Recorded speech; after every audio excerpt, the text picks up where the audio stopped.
বংশীপুর নামে একটি গ্রামে খারাপ ওয়েদারের জন্য 1 বছর ধরে বিদ্যুৎ ছিল না।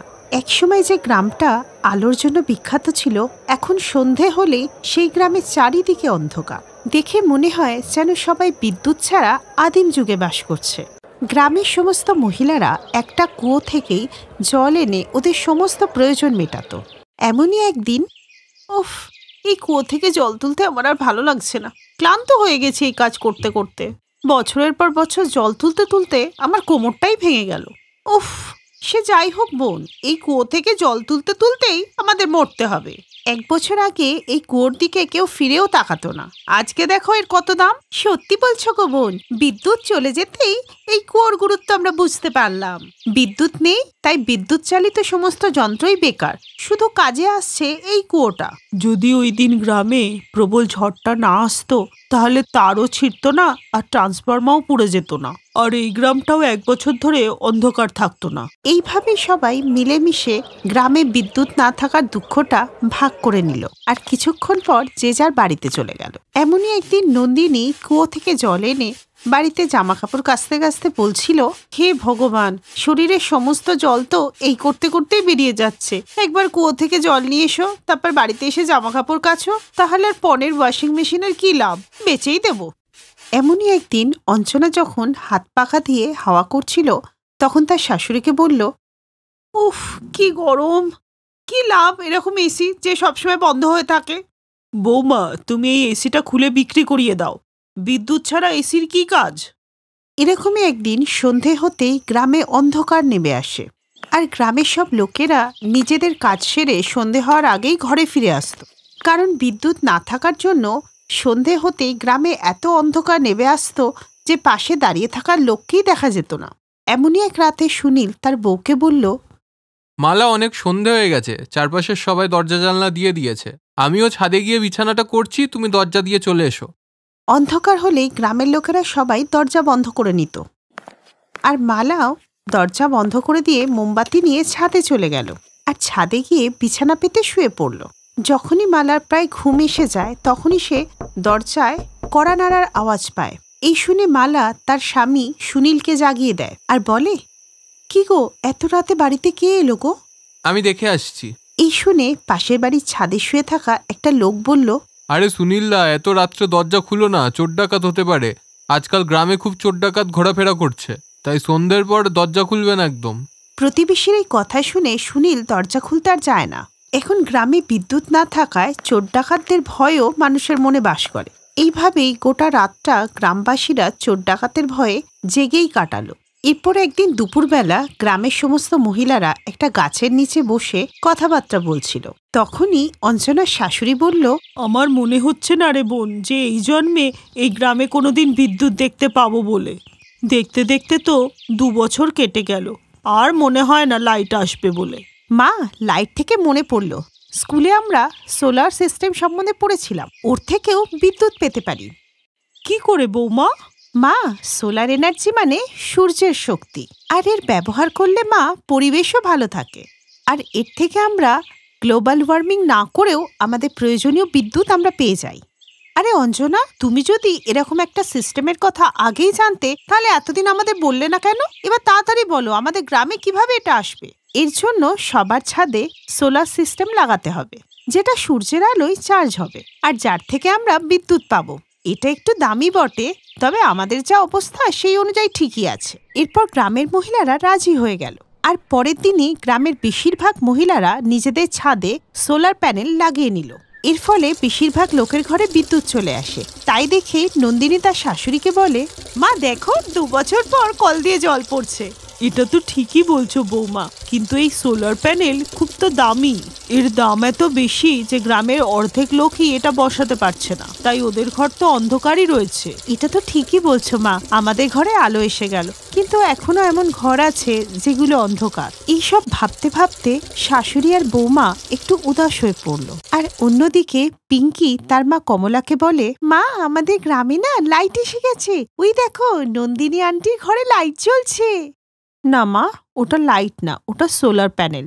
তাহলে আমরাও বলে বাবাকে সোলার প্যানেল লাগিয়ে নিই। না রে মা, আমাদের কাছে অত টাকা নেই যে সোলার প্যানেল লাগাতে পারবো। এইভাবেই গ্রামের কোনো বাড়িতে বিদ্যুৎ ছিল আর কোনো বাড়িতে বিদ্যুৎ ছিল না। আর এরপর একদিন যখন গ্রামের সব মহিলারা গাছের নিচে বসে কথা বলছিল, নন্দিনীদি, এখন তো এসি ঠান্ডা ঠান্ডা হাওয়ায় তোমার রাতের ঘুমটা ভালোই হচ্ছে, আর এক আমরা গরমের জন্য সারা রাত ঘুমাতেই পারছি না। কিসের আর ঘুম ভালো হচ্ছে? ধার করে সোলার প্যানেল লাগিয়েছি, এখনো সেই ধার শোধ হয়নি, টেনশনে তো ঘুমই হচ্ছে না। সোলার প্যানেল, এর থেকে তো ভালো আমাদের লাইটই ছিল। কমলা আর নন্দিনীর কথা শুনে অঞ্জনা বলল, আমি ভাবছিলাম যে আমরা গ্রামে বিদ্যুৎটা ফিরিয়ে আনার কোনো একটা ব্যবস্থা করি। আরে আমরা কি করে বিদ্যুৎ আনবো? আজ পর্যন্ত গ্রামের ছেলেরাই বিদ্যুৎ আনতে পারলো না। কেন, আমরা ছেলেদের থেকে কম নাকি? আর ছেলেরা নয়, এই গ্রামে বিদ্যুৎ আনবে শিক্ষা। তোমরা বললে কালকেই যাব বিদ্যুৎ বিভাগে, আর গ্রামে বিদ্যুৎ ফিরিয়েই আনবো।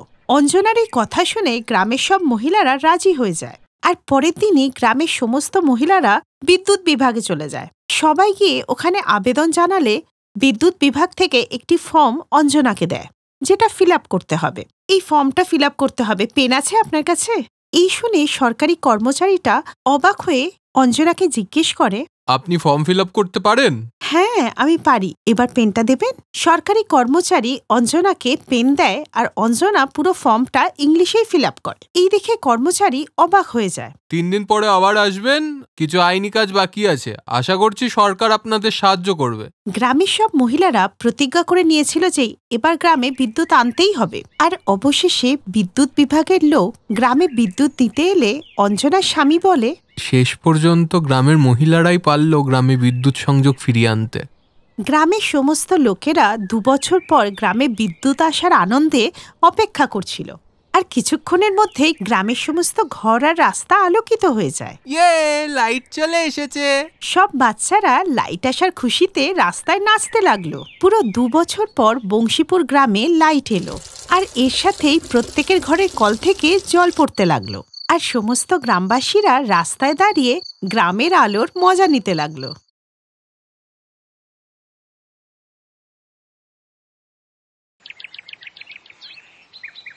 হ্যাঁ বলো, কি অর্ডার করব তোমার জন্য? কিছুই না, আমি নিজের জন্য খাবার নিয়ে এসেছি, আমি ওটাই খাবো। আর এই শোনো, তোমার জন্য আমি নিজে হাতে রান্না করে এনেছি, তুমিও ওটাই খাবে, তাই অর্ডার করবে না। আচ্ছা, আরে বাবা, দাও তাহলে। এরপর সীমা নিজের ব্যাগ থেকে বড় টিফিন বক্সটা বার করলো, আর বিশাল তাড়াতাড়ি করে বক্স খুলতে লাগলো। সীমা, এসব তুমি কি বানিয়েছো?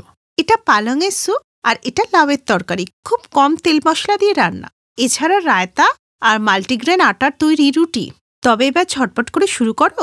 হ্যাঁ, শুরু করছি। মনে হচ্ছে সবুজ রং তোমার খুব প্রিয়। না তো, কিন্তু কেন তোমার এরকম মনে হলো? আরে দেখো না, এখানে তো সবকিছুই সবুজ, সবজি, স্যুপ, এমনকি রুটিটাও সবুজ, তাই আর কি। আরে হ্যাঁ, ওই স্যুপ বানাতে গিয়ে না একটু পালং শাক বেঁচে গেছিল, ওটাই না আমি রুটির আটাতে দিয়ে দিয়েছি। আচ্ছা, তুমি এবার খাও না, কার জন্য ওয়েট করছো? সীমার মন রাখতে বিশাল ওর টিফিন থেকে একটু খাবার নিয়ে খেলো। খুব দারুণ হয়েছে। আসলে সীমা, আজকে আমার একটু তাড়াতাড়ি বাড়ি যাওয়ার ছিল, তাই আমি আসছি। হ্যাঁ, বাই। আরে খাবারটা তো পুরো খেয়ে নাও। হ্যাঁ হ্যাঁ, আমি খেলাম তো, ভালো করেই খেয়েছি। আচ্ছা, আমি আসি, লেট হচ্ছে। কোনো ব্যাপার না, তুমি যাও, আমি কালকে তোমার সাথে মিট করছি। বাই। ভাই শোন, তাড়াতাড়ি একটা প্যাটিস আর একটা পেস্ট্রি দিয়ে দে তো, আর 1 কাপ গরম চাও দিবি, কিন্তু বেশি চিনি দিয়ে। কিরে ভাই, এত খেলে তো ফেটে যাবি। একটু আগেই তো তুই সীমার সাথে বসে টিফিন খাচ্ছিলিস, আর এখন তুই পেস্ট্রি আর চা খাচ্ছিস। আরে ভাই, কি বলবো, নিজের সাথে সবজির বস্তা নিয়ে এসেছিল, ওর যাতে খারাপ না লাগে তাই একটু খেয়ে নিয়েছি। স্যুপ, স্যালাড আর লাউয়ের তরকারি। এখন বল, আমি কি এসব খাবো? উফ। কিন্তু একটা কথা বল, তোর যখন এখনই এমন অবস্থা, তাহলে পরে কি হবে রে? মানে বিয়ের পরে তোকে তো এইসবই খেতে হবে। আচ্ছা, একটা কথা বল, তুই সীমাকে নিয়ে সিরিয়াস তো? আরে হ্যাঁ রে ভাই, আমি ওকে ভালোবাসি, আর আমি ওকেই বিয়ে করব। আর খাবার দাবারের ব্যাপারে আমার মা ওকে সবকিছু শিখিয়ে নেবে। আমার মায়ের ওপর আমার পুরো কনফিডেন্স আছে। কলেজ শেষ করার পরেই বিশাল ভালো একটা কোম্পানিতে জব পেয়ে যায়। তারপর সে বাড়িতে সীমার সাথে বিয়ের কথাটা বলে। কিছু মাসের মধ্যেই বিশাল আর সীমার বিয়ে হয়ে যায়, আর বিয়ের পরেই শুরু হয় আসল গল্প। বৌমা, আজকে আমাদের বাড়িতে আমার কিছু বান্ধবী খাওয়ার জন্য আসছে, তাই আজকে এঁচোড়ের তরকারি, আলু পোস্ত আর মটর পনির রান্না করো। পাঁপড়টা খাবার সময় ভাজা হবে, আর রায়তা আর পোলাও তো হবেই। ঠিক আছে বৌমা, আর এখন থেকেই পায়েসটা বানিয়ে ফ্রিজে ঢুকিয়ে দাও, কারণ ঠান্ডা পায়েস খেতে ভালোই লাগে। ঠিক আছে মা। কি বৌমা, ভয় পেয়ে গেলে নাকি? ভয় পেও না, রান্নাঘরে আমরা দুজন মিলেই সব রান্না করে ফেলবো, ঠিক আছে? না মা, আপনি রেস্ট নিন, আমি সব বানিয়ে ফেলব। সত্যি? তুমি সব একা করতে পারবে তো? হ্যাঁ মা, আর এমনিতেও আমার রান্নাঘরে থাকতে ভালোই লাগে। ঠিক আছে, এটা তো খুব ভালোই কথা। তাহলে যাই, আমি আজকে একটু মন্দির থেকে ঘুরে আসি। এত ভালো বৌমা দিয়েছে ভগবান আমাকে, তার জন্য তো একটু প্রসাদ দিতেই হয়। এই শুনে সীমা একটু হাসলো, আর তারপর রান্নাঘরে গিয়ে সে রান্না করতে শুরু করলো। এইভাবে 3 ঘন্টা কেটে গেলে তারপরে খাবারের টেবিলে বসে তোমাদের আর কি বলবো, প্রদীপ নিয়ে খুঁজলেও না আমি এইরকম বৌমা পেতাম না। আজকের তো সমস্ত রান্না বৌমা নিজে হাতেই করেছে, আর আমাকে বলেছে আপনি যান, গিয়ে রেস্ট নিন। এবার তোমরাই বলো, এই কলিযুগে কি এরকম বৌমা পাবো? কাবেরী, এটাই হলো ভাগ্য। তা কই তোমার বৌমা কোথায়? হ্যাঁ হ্যাঁ, আমি এখনই ডাকছি। বৌমা, ও বৌমা, আমি কি তোমায় একটু সাহায্য করব? না মা, সব হয়ে গেছে, এই আমি আসছি। এই বলে সীমা ডাইনিং টেবিলে একটা বড় বাসন রাখলো, যা দেখে কাবেরীর বান্ধবী বলল, খাবারে কি এটাই আছে? না না আন্টি, এটা তো সবে শুরু। আপনাদের জন্য আমি গরম গরম পালংয়ের স্যুপ বানিয়েছি। এই বলে সীমা সবাইকে পালংয়ের স্যুপ খেতে দিল। এই দেখে ও শাশুড়ি কাবেরীর চক্ষু চড়ক গাছ হয়ে গেল, কিন্তু বাকিদের খুশি মনে স্যুপ খেতে দেখে ও চুপ থাকলো। স্যুপটা তো খেতে দারুণ। হ্যাঁ হ্যাঁ, তা বৌমা, বাকি খাবারগুলো নিয়ে এসো। স্যুপ খেয়ে কি সবার পেট ভরবে? হ্যাঁ মা, আমি এক্ষুনি নিয়ে আসছি। সীমা তখনই রান্নাঘরে গিয়ে আরো কিছু খাবার নিয়ে এলো। খাবার টেবিলে রাখলেই খাবার দেখে শাশুড়ি সীমাকে বলল, বৌমা, এটা কি বানিয়েছো? নারকেলের চাটনির সাথে গরম গরম ইডলি সাম্ভার। আরে বাহ, এটা তো আমি প্রথমবার খাচ্ছি। মনে হচ্ছে সব সবজি ঢেলে তুমি এটা বানিয়েছো। হ্যাঁ, তাই তো এই ডিশটা এত হেলদি, আর এটা কম তেলে বানানো আর নিউট্রিশনে ভরা। এর সাথে পুদিনার চাটনি আর স্যালাডও আছে। সীমা খাবার পরিবেশন করে খুব খুশি ছিল, আর সামনে বসে কাবেরীর রক্ত যেন ফুটছিল, কারণ শাশুড়ির বলা একটা খাবারও সীমা বানায়নি। তার কিছুক্ষণ পর গেস্টরা চলে গেলে, বৌমা যাও, ফ্রিজ থেকে পায়েসটা নিয়ে আসো, যাও। হ্যাঁ মা, আমি এখনই আনছি। যাক বাবা, একটা কিছু তো ঠিকঠাক রেঁধেছে। সীমা কিছুক্ষণের মধ্যেই সবার সামনে পায়েসের বাটি এনে রেখে দিল। পায়েসের বাটিটা দেখে কাবেরী দেবী আর নিজেকে আটকে রাখতে পারলেন না। রেগে গিয়ে সীমাকে বললেন, বৌমা, পায়েস আবার সবুজ কি করে হয়ে গেল? কারণ এটা লাউ দিয়ে বানানো পায়েস, আর আমি এটাকে নারকেলের দুধ দিয়ে বানিয়েছি, আর আমি এতে চিনির বদলে ভালো খেজুর পিষে দিয়েছি। বৌমা, একটু রান্না করে চলো তো, কাজ আছে। এই বলে কাবেরী দেবী রান্নাঘরের দিকে চলে গেলেন, আর পেছনে পেছনে সীমাও গেল। তারপর, এটা কি করলে বৌমা? অতিথিদের সামনে তো আমার নাক কেটে দিলে। তুমি যা সব বানিয়েছো, এগুলো আবার খাবার নাকি? তুমি না করলে বলতে পারতে, আমি বাইরে থেকে অর্ডার করে খাবার আনতে পারতাম, বা আমি নিজে করে নিতাম। এমনিতে ওদের 6 হাত লম্বা জিভ, তারপর আজকের এই ঘটনার পর ওরা তো কথা শুনিয়ে শুনিয়ে আমার জীবন শেষ করে দেবে। কাবেরী সীমাকে কথা শুনিয়েই যাচ্ছিল, আর সীমা মাথা নিচু করে সব কথা শুনছিল। তখনই, আরে কাবেরী, এবার এদিকে আয় না রে। হ্যাঁ, এই আসছি। এরপর কাবেরী দেবী সীমার দিকে রেগে রেগে তাকালো আর বাইরে চলে গেল। আজকের জন্য সরি রে, আসলে বৌমার তো ঠিক আইডিয়া নেই অতিথি আপ্যায়ন করার, তাই আর কি এইসব হয়ে গেল। কিন্তু এর পরের বার। এ কি বলছিস রে কাবেরী?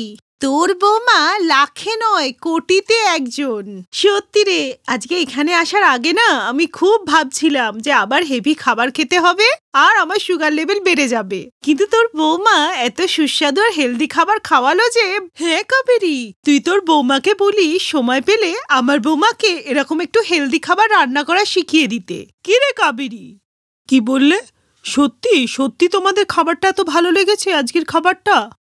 হ্যাঁ সত্যি বলছি রে, খুব ভালো লেগেছে। সীমার মতো বৌমা পেয়ে তোর তো ভাগ্যই খুলে গেল রে। এবার আমরা আসি রে। নিজের বান্ধবীদের এসব কথা শুনে কাবেরী তো অবাক হয়ে গেল, আর ওই দিন থেকে রান্নাঘরের সমস্ত দায়িত্ব সীমার হাতেই তুলে দিল।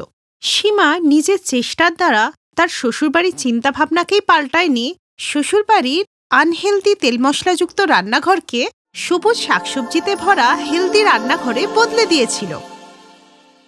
Best buddies.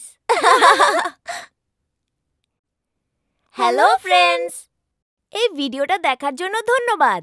যদি এই ভিডিওটা তোমাদের ভালো লেগে থাকে তাহলে প্লিজ লাইক, সাবস্ক্রাইব আর কমেন্ট অবশ্যই করবে এই ভিডিওতে। আর হ্যাঁ, শেয়ার করতে ভুলো না কিন্তু। আরো অনেক মজাদার ভিডিও দেখার জন্য নিচে দেওয়া এই বেল আইকনটাকে প্রেস করো।